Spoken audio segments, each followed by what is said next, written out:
వరద ప్రభావిత ప్రాంతాల్లో ఎన్టీఆర్ జిల్లా కలెక్టర్ మైలవరం ఎమ్మెల్యే వసంత కృష్ణప్రసాద్ పర్యటించారు. ఈ సందర్భంగా అధికారులను అప్రమత్తం చేసినట్లు తెలిపారు. వరదలకు సంబంధించి అన్ని ఏర్పాట్లు చేశామంటున్న ఎన్టీఆర్ జిల్లా కలెక్టర్తో మా ప్రతినిధి పూర్ణ ఫేస్ టు ఫేస్. ఎన్టీఆర్ జిల్లా వ్యాప్తంగా కూడా భారీ వర్షాలకు మొత్తం కూడా జనజీవనం స్తంభించిపోయిందని చెప్పుకోవచ్చు. మొత్తం కూడా లోతట్టు ప్రాంతాల్లో ఉన్న ప్రజలంతా కూడా సురక్షిత ప్రాంతాలకు తరలిస్తున్న పరిస్థితి నెలకొంది. ఇదే అంశానికి సంబంధించి మొత్తం మాట్లాడటానికి కలెక్టర్ సుజనా గారు అలాగే మైలవరం ఎమ్మెల్యే వసంత కృష్ణప్రసాద్ గారు ఉన్నారు. ఆయన అడిగి మేడం ఎలా ఉంది ఇప్పుడు పరిస్థితి చూస్తే కనుక ఓవరాల్గా సిచ్యువేషన్ ఎన్టీఆర్ జిల్లాలో అన్ని చోట్ల వాగులు వంకలు పొంగిపోతున్నాయి, కొన్ని చోట్ల జాతీయ రహదారికి నీళ్లు వచ్చిన పరిస్థితి ఎలా ఉంది? ఎన్టీఆర్ జిల్లాలో ఎక్కువ విజయవాడలోని 3 కాన్స్టిట్యున్సీస్, మైలవరం కాన్స్టిట్యున్సీ నాకు ఎక్కువ అడ్వర్స్లీ ఎఫెక్ట్ అయిందండి.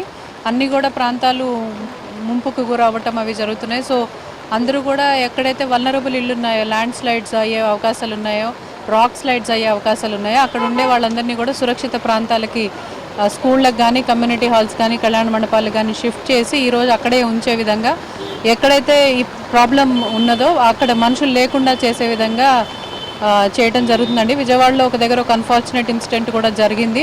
ఇంకెక్కడ అలా జరగకుండా ఉండటానికి అన్ని ప్రాంతాలు కూడా తిరిగి ప్రజాప్రతినిధుల సహాయంతో కూడా పీపుల్ అందరినీ రెస్క్యూ చేస్తున్నాము. మనము తీసుకోవాల్సిన జాగ్రత్త చర్యలు తీసుకున్నా. నా వైపు నుంచి ఒకే ఒక విన్నపం, ఇల్లు కానీ వల్నరబుల్గా తడిసిపోయి బాగలేని పరిస్థితుల్లో ఉంటే తప్ప దయచేసి ఇంట్లోంచి బయటకు రాకండి.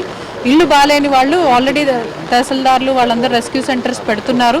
దయచేసి మేము 20 ఏళ్లుగా చూస్తున్నాము ఏమీ జరగలేదు అనే అపోహలకి పోకుండా రిలీఫ్ సెంటర్కి వెళ్ళిపోతే సహాయంగా ఉంటుందండి అందరికీ. సో దయచేసి కోఆపరేట్ చేయాలి. మేము మా వైపు నుంచి తీసుకోవాల్సిన చర్యలు తీస్తున్నాం. ఎస్డీఆర్ఎఫ్ టీమ్ 2 రిపోర్ట్ చేశాయి, ఎన్డీఆర్ఎఫ్ టీమ్స్ ఉన్నాయి. సో రెస్క్యూ ఆపరేషన్స్ చేయడానికి తగినంత సిబ్బంది, మెషినరీ, మెన్ అందరూ ఉన్నారు. I request people's cooperation. ప్రధానంగా చూస్తే కనుక బుడమేరు కూడా ప్రమాద స్థాయిలో ప్రవహిస్తుంది.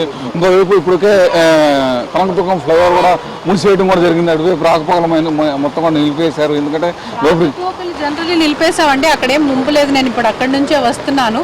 రాకపోకలు ఎందుకు మేము ఆపేశామంటే అవసరంగా, అవసరమైతే తప్ప, ఎమర్జెన్సీతో ఉంటే తప్ప ఎవరు దయచేసి బయటకు రావద్దు అని చెప్పడానికి తప్ప.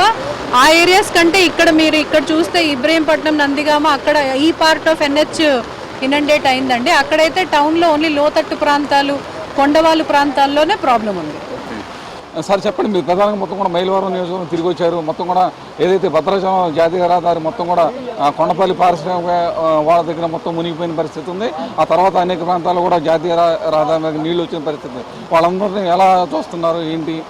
అదే అండి, ఇప్పుడు మీరు చెప్పినట్టుగా ఐడియా దగ్గర వాటర్ వచ్చింది, అట్లాగే కుంటముక్కల దగ్గర వచ్చింది. పులివాగు ఉధృతంగా ప్రవహిస్తూ ఉంది.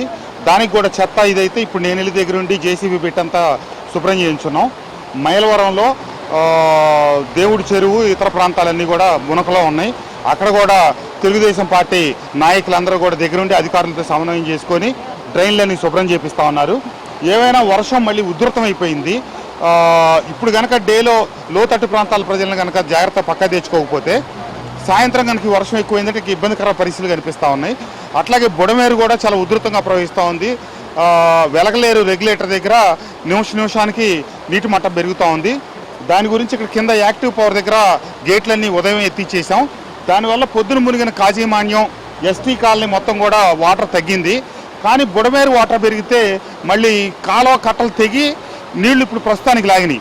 కానీ ఎదురుదని మళ్ళీ పైకి వచ్చే అవకాశం ఉంది. వీటీపీఎస్ అధికారులను కూడా అప్రమత్తం చేశాం. కొండపల్లి మున్సిపల్ కమిషనర్ గారు దగ్గరుండి అయినా పర్యవేక్షిస్తున్నారు. ఇట్లా కొన్ని ప్రాంతాల్లో మనుషులు ఇరుక్కుపోయి ఉంటే కలెక్టర్ గారికి చెప్పగానే ఎన్డీఆర్ఎఫ్ బృందాలను పంపించారు. పొద్దు నుంచి కలెక్టర్ గారు, మేము, అధికారులందరూ సమన్వయంతో, ప్రజాప్రతినిధుల సమన్వయంతో ఎక్కడికక్కడ ప్రజలను అప్రమత్తం చేసి ఇక్కడ కొంతమందికి భోజన సౌకర్యం చేసాం. అట్లాగే కమ్యూనిటీ హాలు, కళ్యాణ మండపంలోకి వాళ్ళని తరలిస్తూ ఉన్నాం. మైలవరంలో పరిస్థితి కొంచెం ఎక్కువ తీవ్రతగా ఉంది. ఇప్పుడు ఇక్కడ కొంత సర్దుబాటు అయింది, కానీ ఇప్పుడు మైలవరంలో అధికారులు అందరూ తీవ్రంగా అక్కడే శ్రమిస్తూ ఉన్నాం. నేను కలెక్టర్ గారు కూడా ఇప్పుడు మైలవరం వెళ్తా ఉన్నాం. ప్రధానంగా చూస్తే కృష్ణానది కూడా బాగా ఫ్లో ఉంది. ఈ వాటర్ కూడా అక్కడ డిశ్చార్జ్ చేసుకునే పరిస్థితి లేదు, ఏది పవిత్ర సంఘం వద్ద. ఎందుకంటే ఎదురు తన్నే పరిస్థితి కూడా ఉంది. ఎందుకంటే పైనుంచి వచ్చే వాటర్ కూడా పులిచింతల నుంచి ఆ వాటర్ కూడా ఎక్కువ ఎక్సెస్ వస్తున్నాయి. కిందకు వదులుతా ఉన్నారండి యాస్టేజ్గా. మనకి ఇక్కడ ఇప్పుడు కూడా ఎదురు తన్నినందువల్ల ఇక్కడ ఇబ్బంది రాదు. మనకి కేసర్ దగ్గర పైనుంచి కృష్ణానది నుంచి వచ్చే వాటర్కి మునేరు కనుక ఎక్కువైతే ఇబ్బంది వస్తుంది. ఇప్పటి వరకు ఉన్న ఈ డిశ్చార్జీలతో ఇబ్బంది ఏం లేదు. కేవలం సాయంత్రానికి బుడమేరు కనుక 11.5 అడుగులు దాటితే మనకు ప్రమాద స్థాయి పెరుగుతుంది. ఇప్పుడు ప్రస్తుతం 8 అడుగుల స్థాయి దాటింది. కానీ పైనుంచి వరద తీవ్రత పెరుగుతుంది కాబట్టి సాయంత్రానికి ప్రమాద స్థాయికి చేరే అవకాశం ఉంది. అధికారులందరూ అప్రమత్తంగా ఉన్నాం, ప్రజాప్రతినిధులందరూ అప్రమత్తంగా ఉన్నాం. పూర్తిగా ప్రజలను అప్రమత్తం చేసి సాయంత్రానికి సురక్షిత ప్రాంతాలకు తరలించే ప్రయత్నాల్లో ఉన్నాం. ఇది పరిస్థితి. ఏదైతే మొత్తానికి ఎన్టీఆర్ జిల్లాలో అటు కృష్ణా జిల్లా కలెక్టర్ సృజన, అలాగే మైలవరం ఎమ్మెల్యే వసంత కృష్ణ దగ్గర మొత్తం కూడా ఇప్పుడు మానిటరింగ్ చేస్తున్న పరిస్థితి నెలకొంది. ఎందుకంటే సాయంత్రానికి కనుక ఈ వర్షం కొంచెం తగ్గుతూ మోహం పడితే కొంత తీవ్రత తగ్గే అవకాశం ఉందని చెప్పి కూడా అధికారులు భావిస్తున్నారు. ప్రధానంగా చూస్తే కనుక బుడమేరు కూడా ప్రమాద స్థాయి నుంచి కూడా ప్రవహిస్తుంది. ఆ పరిసర ప్రాంతాల్లో ఉన్న ఎవరైతే లోతట్టు ప్రాంత ప్రజలు ఉన్నారో వాళ్ళందరూ కూడా సురక్షిత ప్రాంతాలకు ఇప్పటికే తరలించారని కూడా చెప్తున్నారు. ఎట్టి పరిస్థితుల్లో 24/7 అటు టీడీపీ కార్యకర్తలతో పాటు ప్రభుత్వ యంత్రాంగం పూర్తి స్థాయిలో అందుబాటులో ఉంటుందని చెప్పి కూడా అధికారులు చెప్తున్న పరిస్థితి ఇక్కడ నెలకొని ఉంది. వీడియో జర్నలిస్ట్ నాగరాజుతో పూర్ణ అయిపోయిన